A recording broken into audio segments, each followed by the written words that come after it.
RPG Major is an actual play like no other. Private Eyes Mara, scion of sirens, and Aubrey, former fairy queen, solve supernatural mysteries while improvising songs. Sitting on the front porch of your office is a wooden xylophone. Oh no. No, we know what xylophones do, Mara. And we're gonna say it at the same time on 3. 1, 2, 3. They turn you into a skeleton and then you play your ribcage like a xylophone. Bones. Right? Right, I agree. I'll sing along. Nope, that would make it worse. Combining actual play, musical theater, and mystery into one cozy package, it's RPG Major. RPG Major. Mystery and magic and danger. RPG Major. What'll we solve? What'll we solve? What'll we solve today? Last time in the bad articles, our knuckles arrived at the village of Ballybogle with my dentist, Sylvester, and drank some of the worst sounding pints I think I've ever heard of in me life. Stick around to find out what happens next, unless you're a coward. Since the dawn of time, Ireland has played host to unimaginable horrors, ushered in through an ever-weakening veil between our world and the other side. They live among us, shaping our mythology, sowing chaos, scaring the shit out of people. Not all hope is lost. Underfunded, undergunned and underappreciated, the USNA stand proudly in the way of unchecked otherworldly chaos. This secret network of brave volunteers put their lives and their sanity on the line, all for a better tomorrow. Have you ever gone head-to-head in a game of dice with Davy Jones only to end up serving as a crewmate upon the Flying Dutchman for 100 years? Coming back ashore to find the world changed, all your loved ones dead and gone, and the fashion all different? You better call the USNA before you find yourself in the bad articles. We fade up on Maddie chatting to Violet, one of the proprietors of Piper's Hammers and Beans. A gun? Like a tiny one. A tiny gun? Like a discreet little tiny, like a pocket gun. We're running a general store and we take the word general pretty liberally here. We try to stock everything. Oh, like a bow and arrow or something then. No, I really shouldn't be doing this. I was going to give it to Maurice for Christmas. It's mostly decorative. Oh, okay. Yeah, because we've got a terrible squirrel problem, but he's got a terrible shot. I quite like the wee things, but he likes to go out into the garden and he just throws rocks at them. So I was going to get him this wee gun so he could go out and just pop wee shots at it. Now, I know a guy can probably get me another one. So, I'll sell you this one. Because you seem like a nice person. Thank you. So do you. And I like what you two have. I don't know what it is, but it seems cool. And, you know, I've been in relationships and they've never worked out, but I like the vibe that you two have. I'll tell you what it is. There's love. Yeah. That's love. Yeah. Wow. Oof. Maybe that's what all my relationships have missed. Tiny guns and squirrels. Yeah. Yeah. And the love that lies beneath those maybe dead squirrels. I don't want to do you out of a Christmas present that you have got. Oh, don't worry, I've got a few weeks left. It'll be fine. What if you can't source another though? Oh, trust me, my guy can source. Have you seen these shelves? We've got everything. He can get me anything I need. All right. I mean, you don't think I'm a bad person, right? Not at all. Sure, everyone right here and their mother carries a wee gun. Look, I'll go upstairs and grab it. You go back to your wee mates, and I'll slip it to you before you leave. All right? Thank you. I really appreciate that. How much do I owe you? Well, Give me a social roll. 53 under 80. I told you it's mostly decorative. I'll give this to you for 20 quid. Right? This is a mad place. Oh my god. Oh my god. Oh, no, you have lowballed yourself. I haven't even seen it yet. I just like your vibe. No, I appreciate that. I like your vibe as well. How about, and hear me out on this, £60, but it's real. I wouldn't do that for everyone, okay? This is a real gun. I'm telling you, it's a real gun. No, I'm saying it's real money that I'm giving you. I wouldn't give everyone real money. I'll take the 60 real pounds. Yeah, no, I was going to give you 20 real pound, but I'm upping you to 60 real pounds. You're really helping me out, and, you know, if it pays for, like, a dinner for you guys. This is this is a very intricate shop. You're probably working a lot of hours, and I want you guys to get time off as well. You know, you had these pints of baby Guinness. They're gorgeous, the wee Ballybogle special. Yeah. Oh, God. I just walked into the pub and the notion took me. I didn't know it was a special, and I would think I'm a convert for life. But, you know, put that money towards that for date night. Maurice calls them Daddy Guinnesses, but it's not sticking. It's a Ballybogle special. Okay, yeah. That's so sweet of you. Look, I'll throw in a Yeah. few extra wee cans of beans as well. Oh, you're good. Can I be really cheeky bold and ask for ones with sausages in it as well? Is there any other type of can of beans? Yes. No, you're my kind of person. Oh, we are friends. She hugs you and walks upstairs. So, lads, that's 3 of the T-shirts, 2 sets of the high-vis jackets, and you did want a multi-pack of the high-vis socks as well, is that correct? Yeah, that sounds great.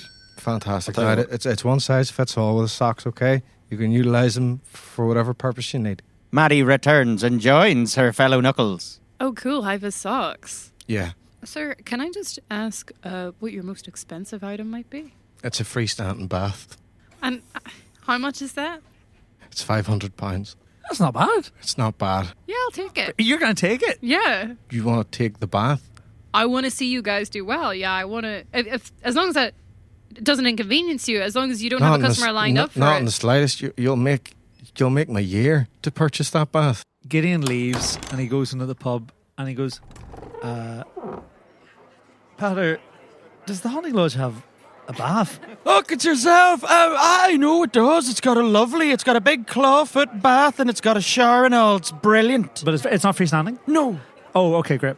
No. What? Yes, it is. It's a clawfoot bath. Oh. It's one of them ones with the wee feet on it. It is freestanding? Yes. Okay, thanks very much. Bye. You return and I've already handed over the money. Oh, yeah, we need 2. There's 4 of us. What? Sorry, what are you talking about? No, we need because we're all going to want to behave at the same Oh, time. no, this is a personal Oh, investment for me. sorry. I'm assuming Maddie bought that for her own home. Oh, I thought we were buying baths for the holiday. So Sylvester strides in. I thought you were walking to the lodge. Bloody hell. But I've gone to the lodge and I'm back. And I was worried. I thought you'd all gone somewhere. So I went there. I went back. I've checked all around and I've just come back. God. Oh. Okay, I'm back. It's fine What kind now. of beans do you like, Sylvester? We're getting an order in. I don't like beans. I like ones with the spaghetti ones that comes in. Not the letters, not the oops, the spaghetti. Oh. Ooh. I think they probably have that, right? Do you have that? Of course we have it, Sylvester. You know very well that we do. I know. Well, of course you would need it for all that soft food. Yes, we would indeed need it, wouldn't we, Sylvester? I did not steal your teeth. I'm sorry, everyone. I feel myself getting very heated at the minute. I'm going to save what I have to say for the town hall tomorrow. You can purchase what you need, Wow. and I will. Bloody hell, Maurice! I've known you so long, and I never stole your pre-teeth. I never stole your adult teeth. I'm just a man. A bone man, but I'm not a man who steals. They have 3 of us get in the car and start driving away while that speech is on. As Gideon and Dolan are dragging that bath out, they start hiking it up on top of the roof of the car. Violet comes down the stairs and catches eyes with you, Maddie, and just slips you that wee special parcel. Sylvester, get you out of this shop. You know me, and I know you, and all will become clear very soon. Right, Maurice, we're closing, okay? yes, That's it. Yes, We're done. Yes, Violet, I love you. I love you too. Good night. It was nice to meet some of you. Bye, folks. It was lovely to meet you guys. Thanks for the t-shirt. We will cut to the 4 of you in the car, driving down the road. Leaving the small village of Ballybogle and heading out on the east road, you pass through a thickly forested area which hugs the village. The road right now is only wide enough for 1 car to travel at a time, with large lumen trees creating a canopy so thick it blocks out the evening sun. When you finally emerge on the other side of the tree line, you spot a turnoff to the right, quickly coming upon a small shack sitting within a little forest glade. It's a wee bit Evil Dead, but you reckon it must be the place McSlug was talking about. At first glance, you'd call this more of a hut than a top-line hunting lodge. It's both rickety and dishevelled with only a single ground floor. It has one door, one chimney, and an outhouse next to the log shed for your ablutions. There's an old woodcutter's axe wedged into a stump of a long dead oak tree alongside a bunch of as yet unprocessed wood. There are 4 single mattresses flung around outside. They're clattered in moss and general outside stuff. You can't seem to see through any of the small windows dotted around the place. But the front door is ajar. I've dibs on the bath. I'm sleeping in the bath. Okay, that's no problem.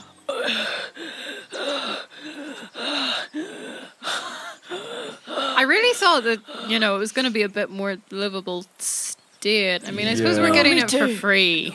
I thought Sylvester was in the bath at the top. I didn't really see No, I got freaked out and I jumped out. Sorry. What freaked you out? The speed. I was going 14 miles an hour. And you must have been going at the same speed if you were keeping up. Yeah, well, it's the stride. I've got a long stride, so just nice to be here, isn't it? Nice to be in the open. Well, let's have a look inside and see what the state, what kind of state it's in. Well, we were pre-warned that there could be a, deceased individual in here. There's kind of a wellness check. I didn't assume someone was literally dead, but... No, like, nobody in town has seen him. Well, I suppose in that case, all the more reason for me to go inside and check. Oh, you're going first, are you? Yeah, I suppose so. Okay. Dolan, I'll back you up. Gideon and Dolan stride towards the porch. As they step up onto the wooden porch, can I please have an awareness roll or an art roll? 65 over 40. For art? Or awareness. Okay. 49 over 40. 90 over 60 for art. 26 over 20. No, you walk up, you see the door is very much ajar. There doesn't appear to be any lights on inside, but you don't hear any noise. Hello? Hello, does anyone remember the guy's name? Don't say that out loud. Hey, someone from the pub asked us to check if you're okay, if you're here. You do not hear any response coming from inside the cabin. I tried the light switches. You walk on in. Upon entering the shack, you're immediately hit with the unmistakable stench of animal innards. It's like a butcher's in July. In the main room, there's a knackered oiled couch that might once have been pleasant, a wood-fire stove that hasn't seen a lick of antibac in forever, and a bunch of bundled blankets on the floor, absolutely clattered in hair. Suddenly, the mattresses outside make sense, as you see 2 bunk beds which have been repurposed as indoor drying racks. Your keen nostrils also pick up the smell of dog, while your eyes notice the walls are unadorned with anything decorative. Everything here seems to serve a purpose, a gross, manky purpose. Oh, it's like literally a hunting lodge. This is disgusting. This is worse than that guy's house. Yep, there's old dried herbs hanging from low ceiling beams, there's pots and pans dangling from hooks on the walls, and a big bucket of sticks sitting next to the stove. Right. Well, there's no one here. Yeah, no, I mean, it sounds like the man's gone off the deep end. This is like, he's just been living here and hunting animals and tanning them. Crazy. Where would he sleep? Is there an attic in this place? There's not an attic in this place. It's just a wee 1-story building. Is there any roof space? No, it's sort of it's just like a gabled right, yes, roof okay. with exposed beams, which might actually look quite nice if you put a wee bit of effort into the place. I was trying to work out if there's anywhere I could climb.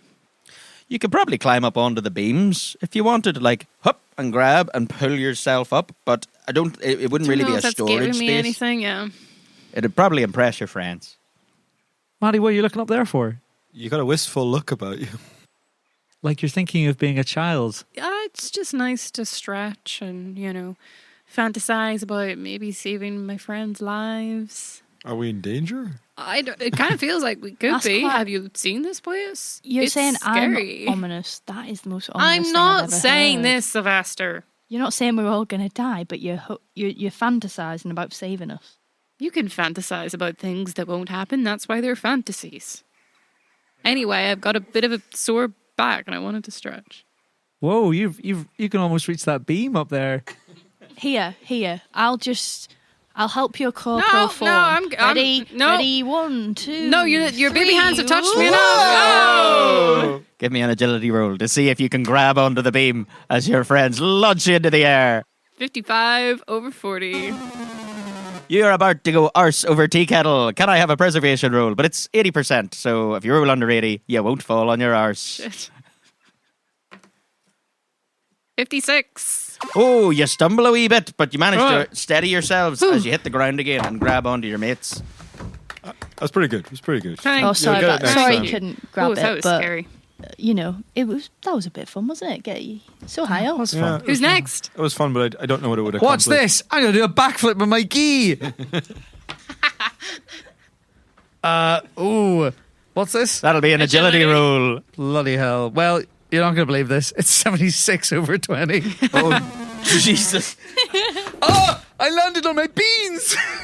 Gideon, My I'm going to spine. ask for a preservation roll with that. It's 15. Oh!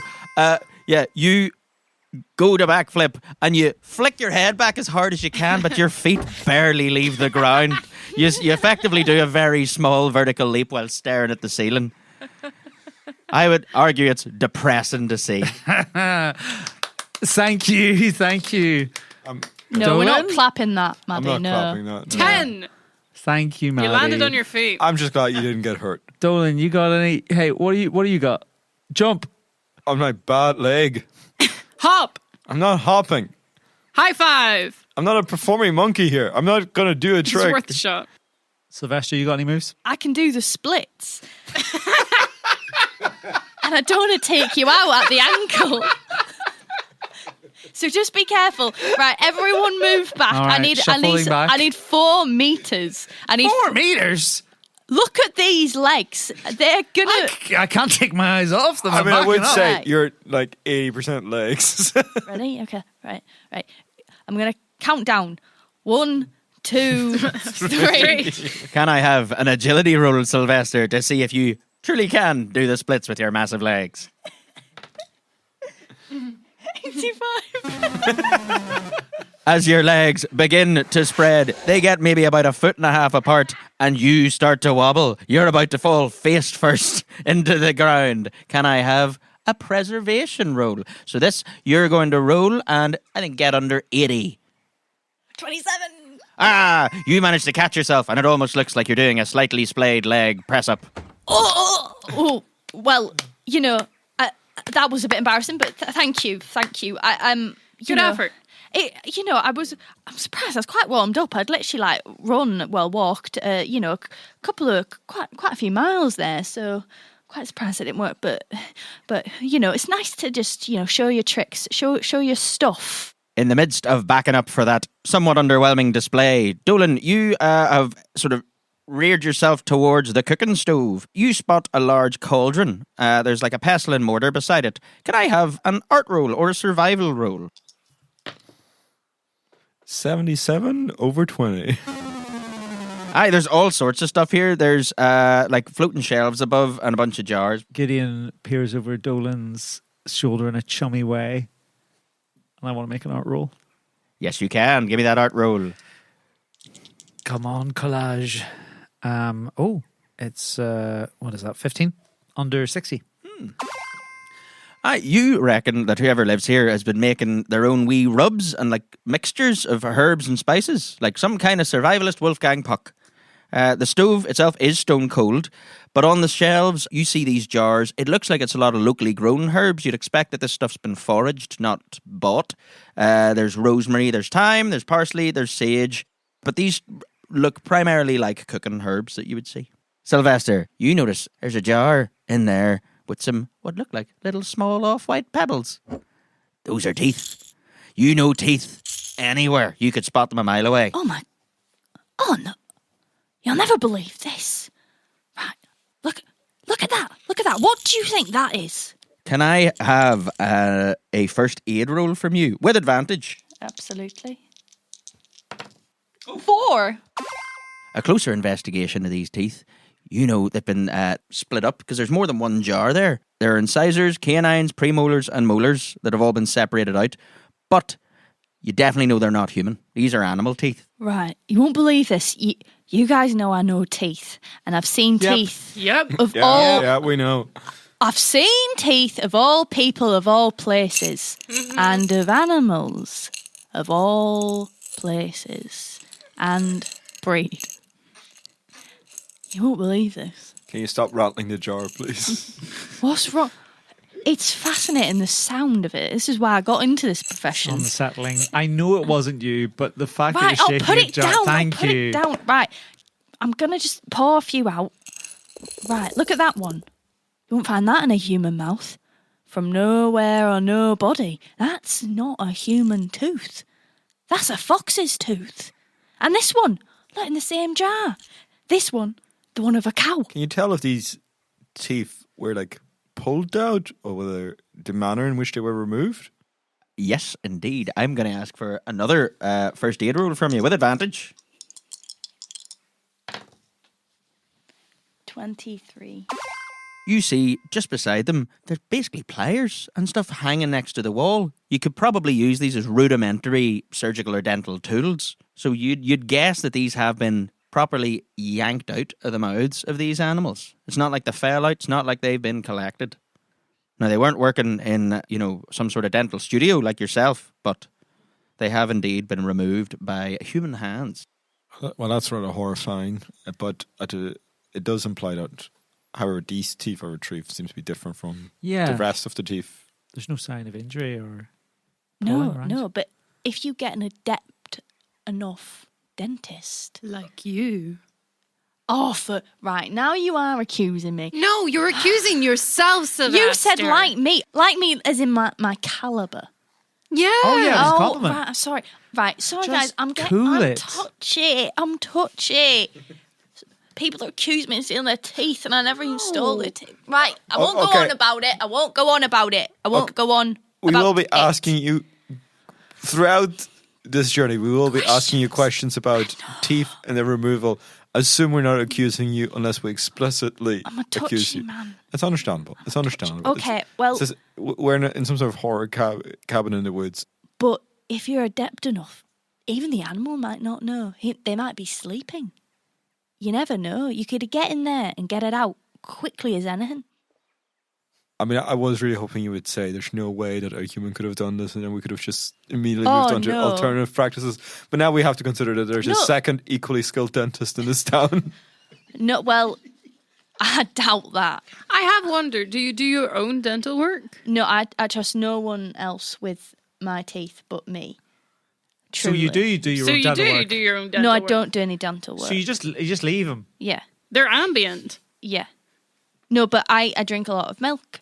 See? Yeah, I drink a lot of milk. I floss. I tongue scrape. Do you brush them? I brush them. Yeah. I Do you do that oil pool thing? I do oil pulling. Put bathroom bleach on my teeth. That seems to work quite well. 3 minutes later. Okay, that's good. That's good. You notice that there are little piles around the room, little piles of planks of wood. Can I have an engineering or an investigation roll? Oh, I'll have a go. 11 under 40. 66 under 80. Maddie and Dolan, looking at these piles of wood, you take a few wee tentative steps over and you walk over and you do realise they're underneath the windows. And you pull apart the curtains and you realise the reason you couldn't see through the windows from the outside is not because these curtains were closed. It turns out that these planks of wood have been nailed on the inside. There's only wee slivers of moonlight coming through. So it looks like someone's been nailing these windows shut. The door has not been nailed shut, but there is wood beside it. That's concerning. That feels like someone hasn't finished a job, maybe? It seems like they were, well, quite clearly they were barricading. I suppose what were they barricading from is my concern right now. I'm going outside. As you're walking towards the door, inside, over the interior entryway, you see that there's a horseshoe above the door. It's pointing upwards and is nailed in with 7 iron nails. Can I have a supernatural roll? 61 over 20.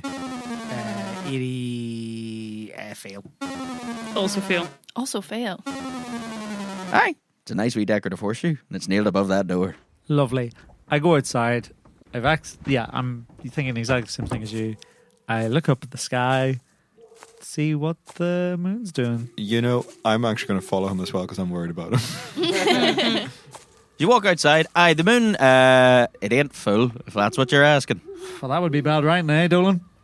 You think it's a werewolf? Well, it ain't a werewolf. Okay.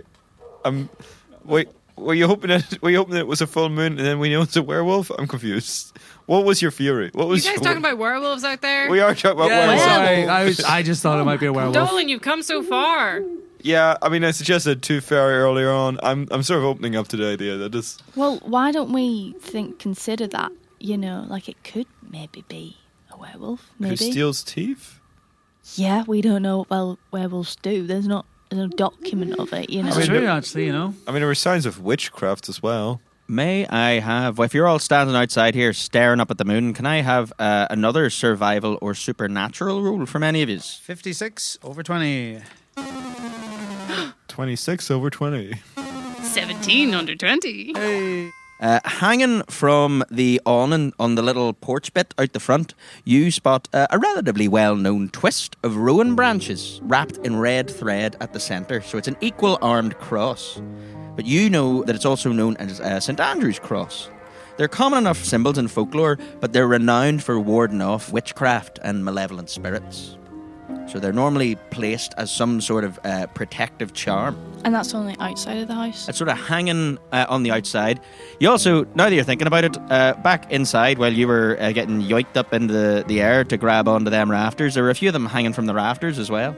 Okay, so it kind of feels like someone has maybe made an escape or been removed. This guy, whoever he is, was consistent to Potter and hasn't shown face for a little while and clearly believes in some bunch of stuff.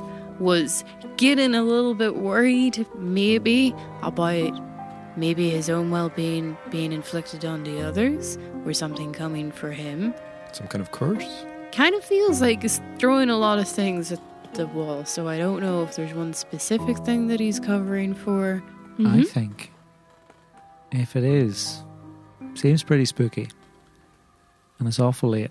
So maybe we do what you suggested and board up. Picking up where whoever has once lived here before, you start nailing boards up to the door and finishing off the job that this person had done on the windows. You have securely locked yourself in, and you bed down for what will probably be a very uncomfortable night's sleep.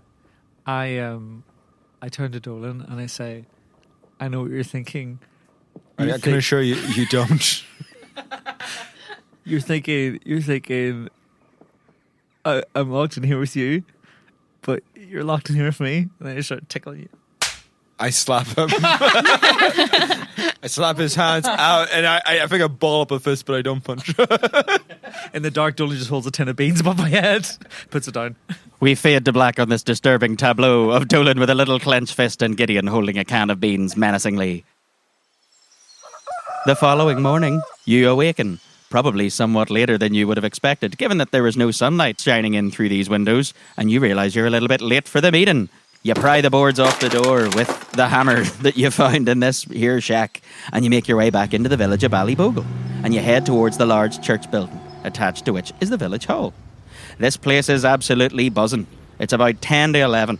The entire village square is littered with parked cars, despite the village containing everything you'd need within a very short walking distance. Streams of people are entering the building, and as you fold yourselves into the mass, you walk through the double doors and find yourself in what can only be described as a school gymnasium. It has those squeaky wooden floors with a bit of bounce in them, and on the right-hand side of the hall is a grandstand of modular bleacher seating. It is facing towards an array of athletics equipment, behind which are seated around 30 kids in different attire.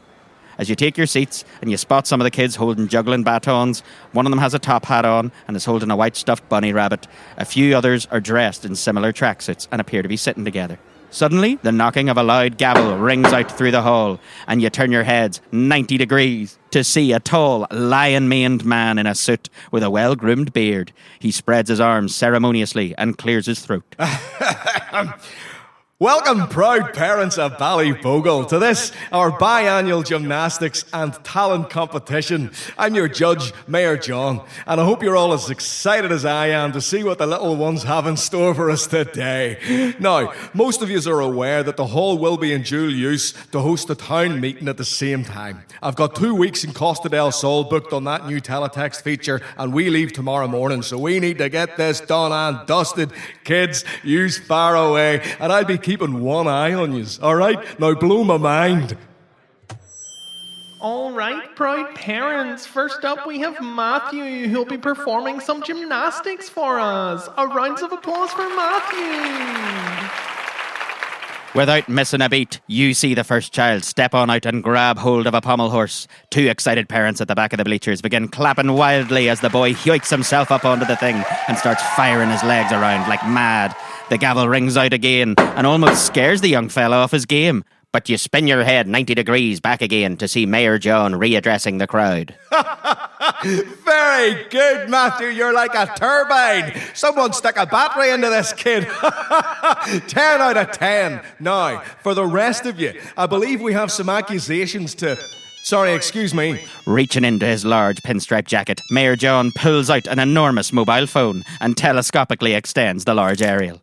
I'm at the town hall, sure, with the talent competition on, and the bloody meeting. No, of course I care. Well, have you tried sitting on it? Amanda, they'll have hairdryers at the hotel. I am calm. I just don't understand why you'd need two. I am calm. I love you too. Yes, I promise, no meat on the holiday. I'm going full vegetarian for you. All right, full vegan. No one suspects a thing. I'm on the way. Placing the phone back into his inner pocket, Mayor John flashes a snake oil smile to the crowd and allows the panic to wash over him briefly. I'm afraid there's been an emergency. I need to go. But I leave you in the capable hands of... His eyes trace through the crowd as all of the parents go wide-eyed at the prospect of getting to judge the competition themselves. Mayor John winces at his conundrum before landing his gaze on the three of you. In the capable hands of these three impartial strangers and the dentist they rode in on. Jolly good. The room erupts in thunderous objections as the mayor makes his way to the front door. Feigning a smile and false empathy for the situation, he turns with a bow and bids farewell. Sure, all of the children of Ballybogle will make us proud, and that the meeting goes well. Adios.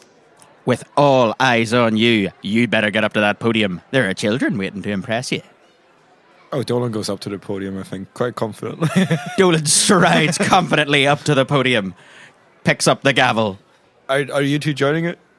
Oh yeah, we're like trailing along behind. Maddie has an idea, but follows along for now. I guess I bang the gavel. You bang the gavel as the parents here in the crowd are not happy. You're a bunch of blow-ins, and these kids have been working very hard.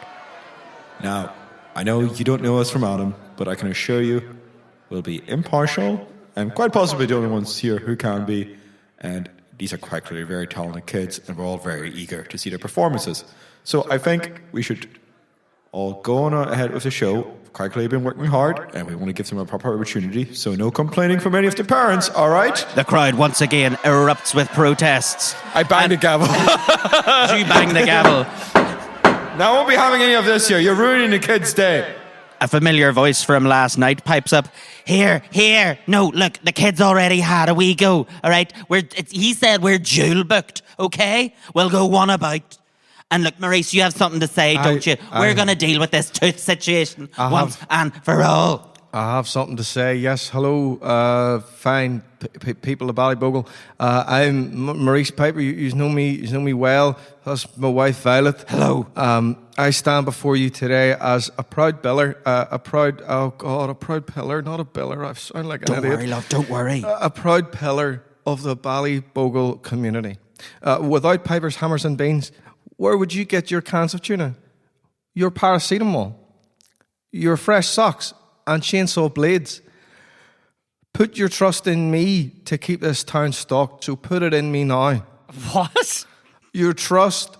We accuse Linus Mawhinney. You accuse Linus Mawhinney. I accuse Linus Mawhinney. The man is strange. He comes from a big city. He's fairly new in town, and he works nights. He probably uses teeth for all sorts of weird rituals, and he has lingering long stares at wives. He's a charlatan, and he doesn't go to church. And I've said my piece, and thank you so much. Please continue to use Piper's Hammers and Beans. Sit down, love. You're embarrassing yourself. I love you. I love you too. Thank you very much. Thank you very much, Morris. That was wonderfully put. Thank you.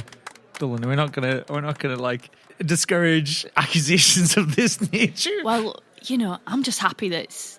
Of course you're happy. I am, yeah. literally. Linus- I've never been so happy in my life. Where's Linus Mawhinney? Is it that sweating man there?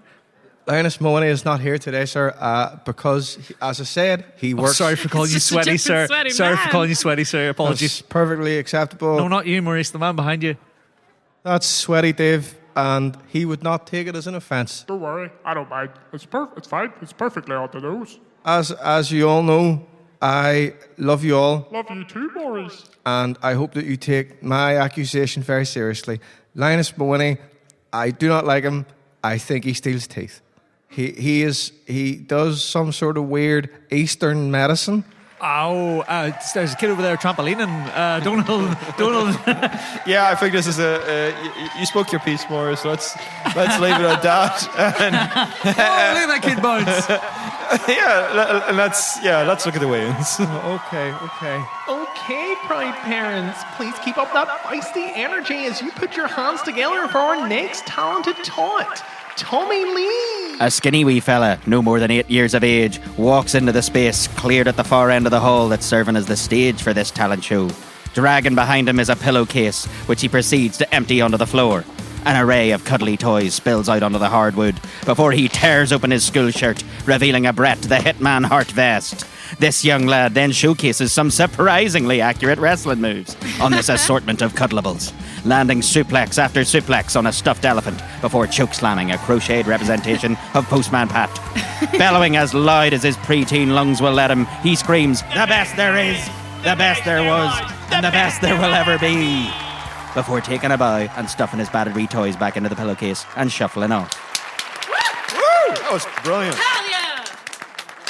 That was incredible. We should get that kid to do self-defense classes.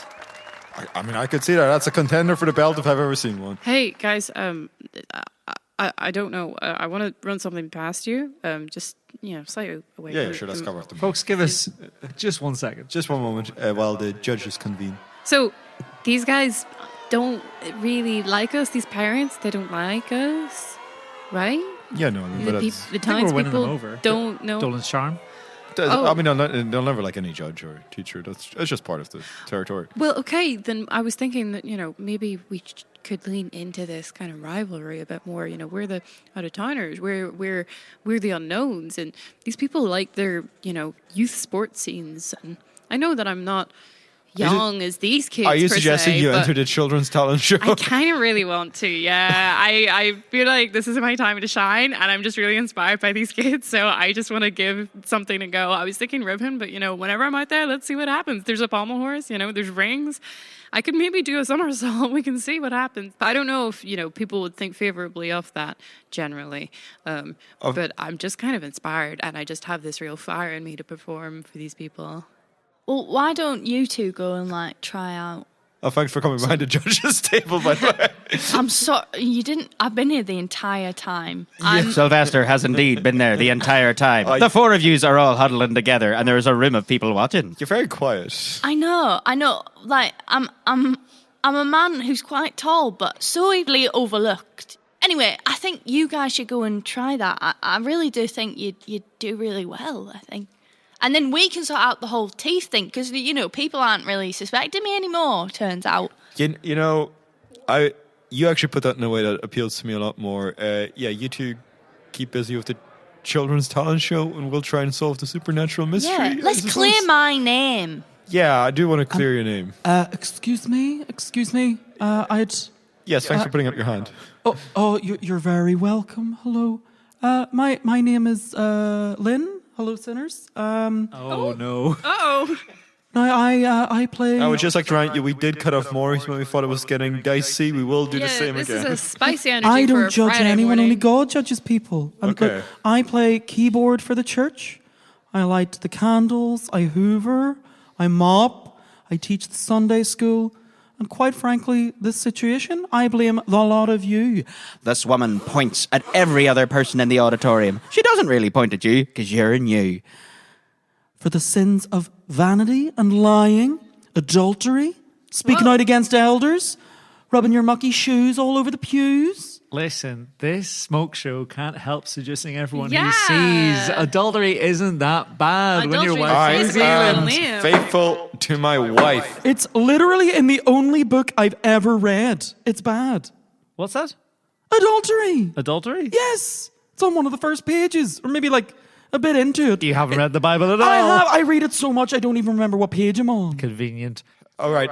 So your accusation is against every single person in this room? Yes, this is a punishment from God. And as you can see, not a single one of my teeth have been taken. All right. So that's one vote for Linus Mooney. What's your name? And one vote for My name's everyone in this Lynn. room. This My name's Lynn. isn't Linus. Yes, Lynn no, but who? Lynn Bradwell. Lynn Bradwell. No, I'm saying I'm saying Maurice voted for Linus. We're not doing a vote. And I vote for everyone. Can I also say this is looking quite good so far? I thought there would be more votes for Sylvester. Yeah, right it's off the I bat. am pretty well. literally flabbergasted. I'm sorry. Sylvester can attest to this. I have excellent dental hygiene, don't I? You have fantastic dental hygiene. I know you have a lot of calcium in your diet. You floss, you oil pull, you tongue scrape, and you bloody brush. Well, I hope all the kids who are listening, there's some valuable information in this. Hello again, proud parents and accusers. Please clap your flippers for the semi-aquatic stylings of Dry, Dry, Dry, the country's first and only dry synchronized swimming team. To thunderous applause, 8 boys and girls take centre stage, all dressed in a variety of swimwear with matching red swim caps. With the first notes of a legally distinct song that sounds a little bit like Billy Ray Cyrus's Achy Breaky Heart play over the tannoy, all 8 of the kids drop to the floor and begin to perform what is certainly the driest synchronised swimming performance you have ever seen. Awkwardly shuffling around on the floor on their backs and bellies, waving their arms around like they're gliding through the water. The hall is filled with the sorts of sounds that usually accompany a friction burn. As the song reaches its climax, 7 of the performers shimmy their way around the tallest girl and encircle her. And, in a move that surprises absolutely everyone in the room, they lift her aloft. Balancing on the hands of her classmates, she lets out a wobbly before dismounting. A smattering of applause sweeps through the audience. Shit. I don't think we can follow that. No, I had an idea, and now I feel like they're just going to think that I'm copying. Or was it that idea? No, I wanted us to do the Bolero. Ah. Torvalin Dean's Olympic winning routine. The Bolero. Yeah, but not on ice, on ground. Okay. Warm Bolero. Warm Bolero. Yeah, they're just going to think that we're copying the synchronized swimmers. Dolan, can you get a chant going? Yeah, Dolan, can you get it? For... Us. Do you two have a name? Well, Gadi or Midian, your choice. I think like Midian's cooler. Midian? Sounds like, a cool band. Oh, right. So you... Herfy. Herfy. Oh, yeah, I get it. So... Herfy. Mubble. Sorry, are you guys going to perform right now? Yeah, we're going to do it. What is the You name? know what? I've forgotten the name. Doesn't Mubble. matter. Mubble. Can I please have a social role from you? With advantage, because you both have a gavel and a microphone. Let's see if you chanting Mubble over and over and over again will get some of the crowd to turn your way. 73, that's not going to do it. 76. Just one man going Mubble. You know what? I think it fails because I do it half-heartedly. Yeah. I'm kind of going like Mubble. No one joins in the chant, but that will not stop you from striding up and attempting a dance. Mubble. We gotta get in sync here. Mubble. 3, 2, 1. Mubble. All right, okay, you're leading for this bit. No, spin? Yes. Okay, and then... No. I will allow the pair of yous either an art or an agility roll. 75 over 60 for art. 66 over 40 for either of them. So we've taken our shoes off and we're in our socks. High vis. Oh, delicious. Are you still wearing the gi? I've been Are you still wearing the gi? You're wearing the t-shirt on over the gi. I've been wearing the gi Covered in dog hair. bean juice. I've been wearing the gi for 48 hours. So that's what I'm wearing. In terms of the dance, I'll be honest with you, I don't know what it is. So Maddie, maybe. Maddie knows most of both parts of the routine, can obviously only execute one of them, and has sheer belief that through eye contact that they can convey what the move is and what the movements should be, with some like slight corrections of like, no, over there, no, you're leading this part, no, you have to lift me as we go. I land on my back. Because you keep throwing yourself under the bus, I'm going to have a preservation note from you for landing on your back. I had another tin of beans. This is 60%. Well, it's less than 20 is what it is. Yeah. Despite this being an absolute shambles, you do manage to not fall on your arse and kind of make it look like you're doing some sort of excellent dismount from a throw. Wow, that was great.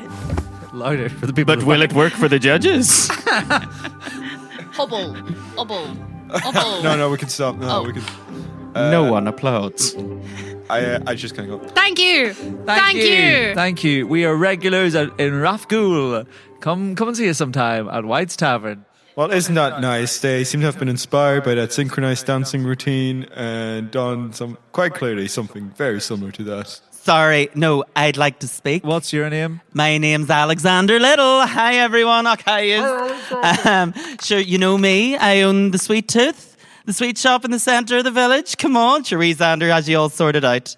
Now, as you all well know, I've been making my own saltwater taffy. Something to appeal to all the Yanks that are going to pass through here, you know. And I heard there's a Canadian coming soon. But I was working on something special, right, the other day, like stars and stripes in taffy form, like a big chewable flag for sharing amongst families, you know. Now, I gather all my water at the stream near the textile factory. And when I tell you the sweets were a bit off, that's an understatement. Never experienced anything as sticky in all my life.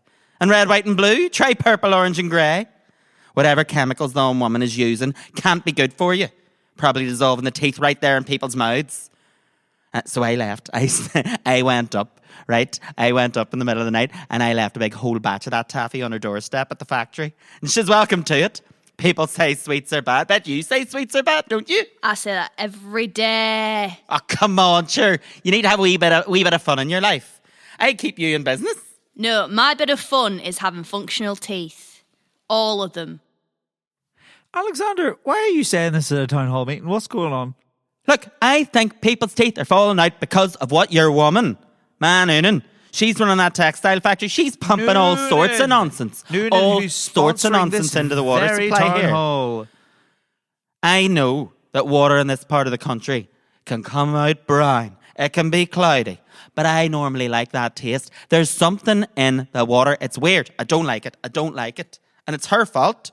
You don't see me flushing stuff down my toilet. No. You don't flush anything down your toilet? I flush the usual stuff down the toilet. Sidebar, please. Mm-hmm. I think we should do a do-over. I think... Oh, a do-over? Yeah, sweet. Let's go. Can you try again? Absolutely not. Okay, sweet. All right. It's a 1 for an art roll. Wait, what's happening? I thought you were saying we should do a do-over. As in we should dance again? I'm out there on the floor right now. Can that man please get off the floor? Because it's the moment you've all been waiting for. But it was a 1. It's a natural 1. It's time to pop and lock with Flow Surrender. No! Gideon is cutting an absolute rug. He is graceful as all get out. But these 4 young lads come out in their matching Boy Brigade sashes and the baggiest jeans available in Ireland in 1993. One of their mates brings out a little drum machine and starts bashing away at the buttons, playing a song that sounds not dissimilar to Whoomp There It Is by Tag Team. As this legally distinct melody blasts from the speakers, they start popping and locking like you wouldn't believe. I swear to you, one of them moves like an honest-to-God robot. As each of these wee fellas start spinning on their heads, it's like someone flicked on an overhead fan in the room. These boys are moving like watching a bunch of whirling dervishes but upside down. There's no doubt about it. This is what they would likely refer to as dope. Didn't they mention in Pipers, Hammers and Beans, I think Maurice was talking about somebody I don't like you hanging out with someone with baggy pants. Are these dope kids to blame? Not to sound like an old man, but I'm going to assume it's not of children. That I There's assume so many Maurice leads. No, because he hanging said out that with. that person. There's I think there's 8 of those children. You know, must be someone else. Surely. I would like to call Maurice to the bench. Hello? Look, if he's going up, I'm going up with him, all right? That seems appropriate. Yeah. Hold my hand, love. Come Please on. approach the bench. I've got you, and you've got me, always. Always, I love you. Maurice, you said earlier about someone with baggy pants. Yes, that was Linus Mawhinney, the Linus- man I accused. Oh, that makes a lot of sense. All right, off you go. Here, no. While we're up here, we're talking about water and sweets and God. Why is no one accusing the obvious person in the room? I'm looking at you. Come on. Violet. How can we have conversations about tea? Sylvester, do not speak. The crowd erupts. I will speak. I've been in this town for many years, and I left for a bit to pursue a dream I should never have had. It was a nightmare.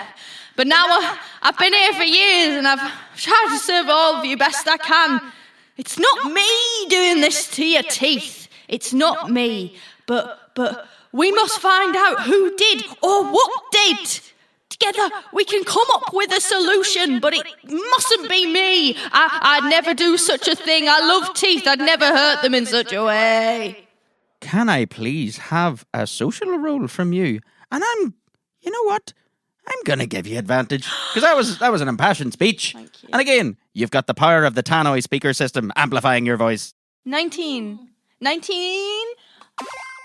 You see some begrudging nods of acknowledgement sweep across the crowd. And young Alexander stands up. All right, okay. Let's see what you can do, but we're watching you, right? That mayor put you in charge of solving this problem and picking a winner. So do that and then get out there and do the other thing, right? All right, so currently we have 1 vote for Linus. We're not doing that. No, I think... We're counting votes for the kids. Which kid was best? As someone who knows about teeth people, So there are teeth people. the animals... There are teeth people. No, don't worry. That's not on the cards, don't worry. Assumpta won't let me see the file on the teeth people. The thing is, we maybe should think about what Alexander said about the textile factory. Because as I know, as a medicine man, is the fact that, you know, what's been put into the water. If someone ingests something, sometimes that can affect your teeth. Sylvester, these are all great points, but at this point, we do need to judge a local talent competition for local children.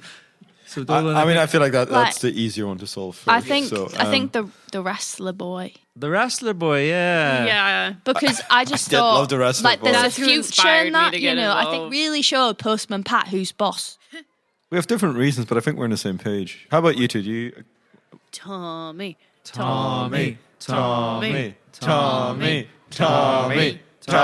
Without even having to announce it, the entire crowd begin chanting Tommy's name. And guess who comes out for an encore?